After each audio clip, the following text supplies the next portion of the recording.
Hello crows and non-crows alike, my name is Joe Mack, otherwise known as Support Crow, and today, here's something we haven't done in a bit. A good old-fashioned Hogwarts Legacy theory vid. Now this video has two parts. The first part is the theory, and the second part is an update on the Support Crow channel. If you're interested, stick around for that, because cha-cha-cha changes are coming. And I'll talk about my trip to Salt Lake City because it's relevant to the topics at hand. But right now, in this video, I am going to tell you how Isidora is still alive, and how she's going to come back in the sequel.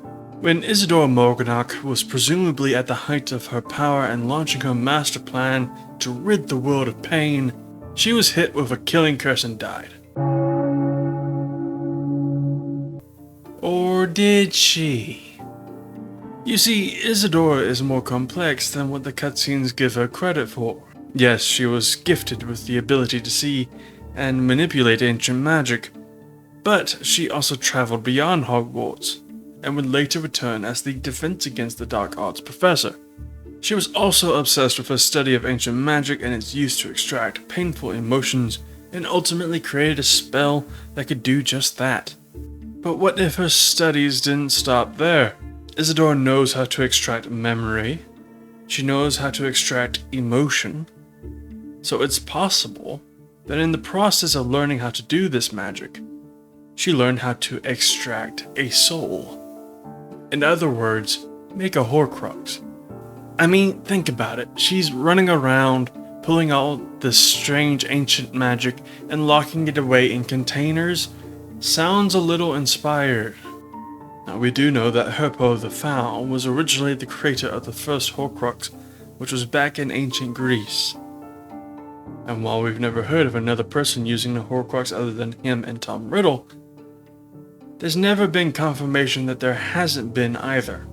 Also, if a potions master knows about Horcruxes enough to tell Tom Riddle about them, it stands to reason that a dark arts teacher would know even more about them, especially when said teacher has unfettered access to the library's restricted section, where we know the how-to guide for Horcruxes is located. In fact, when you look closely here, you can see these strands of smoke coming off the body. I don't remember Avada Kedavra doing that to a person. And those strands of smoke seem to be flowing straight into the repository. Seems a little sus to me. What if, when Ranrock broke open that final repository, he unintentionally set free something other than bad mojo? So that's how I believe Isidora is still technically alive. But how is she going to come back? Well, thanks to Lord Voldemort and the Black Cauldron of Teenage Tragedy, Kill the stag! Avada Kedavra! No! Cedric! we kinda already know the answer. In the Goblet of Fire, we see a dark ritual take place that restores Voldemort to better health. It gives him a new body and he's free to put his nasty toes on Cedric. I believe we are going to see this ritual again. However, this ritual requires three main ingredients. Bone of the father unwillingly given. Flesh of the servant willingly sacrificed. Blood of the enemy. Bones of the father are pretty straightforward. Sorry, Mr. Morganach, you've apparently not suffered enough.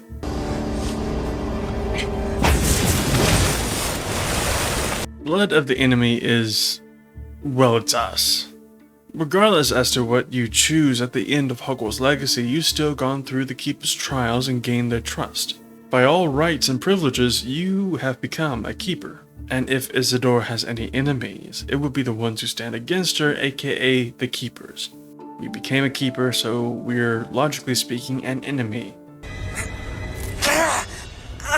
Forcibly taken. Now the flesh of the servant willingly sacrificed. The obvious candidate would be Sebastian Sallow. I actually believe he's going to be the antagonist in the sequel. He's trying to save his sister, and he's already proven he's willing to cross the line. He's quick to justify the most horrible of choices. Do I think he's evil? No, not really, but I do think he'd cut his hand off to save his sister.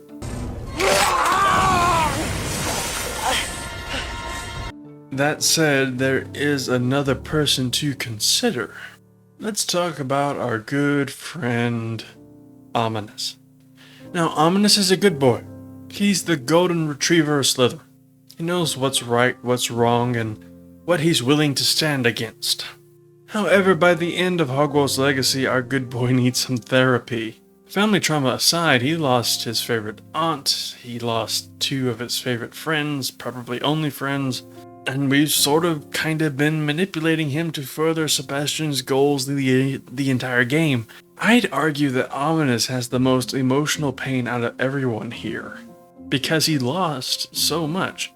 He's alone, and he's kind of just bottling all that up right now. So yeah, I fully expect that boy to snap like a Chinese fortune cookie and toss his eyeballs into the dark magic bouillabaisse. With that ritual complete, Isidora Mogonok will rise again and finally be the ultimate antagonist. You could say that if these theories are true, then we're really just fighting gender-bent Voldemort. However, I would argue that the two have very different intentions and plans for the world. But what do you think? Do you believe these theories have merit? Would you want to face off against Isidore in the flesh, who would be a master of not only ancient magic but also dark magic by now? Let me know down in the comments. Now for the second part of the video. So, like I said, there are some changes coming to Support Crow. Nothing immediate, but this will be a podcast primary channel with the occasional video. I might change that, but we'll see how it goes. The reason for this is because I intend to attend the University of Utah and complete my education to be an industry-worthy game developer.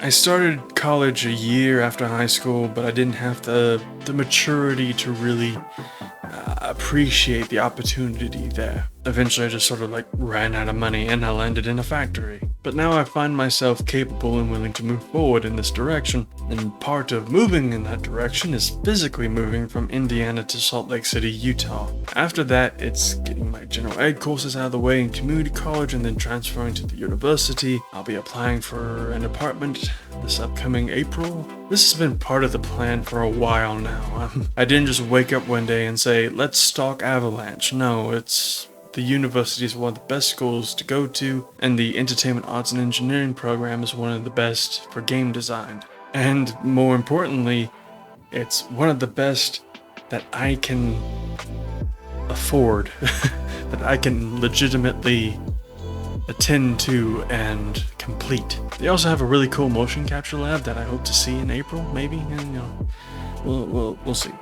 It's going to be a lot, and it's going to take a lot of time, which is forcing me to prioritize some things and deprioritize some other things, and that includes this channel. It's not going away, I'm not quitting. I'll just be focusing on the podcast, and I'll upload whatever else I can when I can. This is going to be an interesting new chapter of my life and of the life of the channel. And the only thing I'm struggling with right now is the wait between now and moving over there. I kind of want to go there right now, but I gotta be patient. I have to be mature and follow the plan here. My father and I just recently came back from Salt Lake. We ran around the city and took the campus tour. It was beautiful. I loved the entire vibe. I think I had the best pasta I've ever had there, in a place called Stone Ground Italian Kitchen. Shout out to Tristan for being an awesome host, by the way.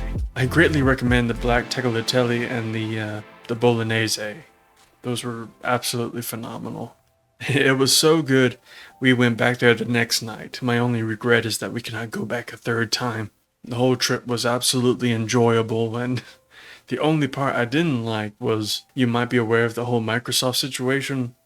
Yeah, I was walking through the security checkpoint, and the moment I stepped out of it, all the lights in the computers shut off. And then we were stuck there in the airport for 8 hours, and by the time we got home, it was midnight.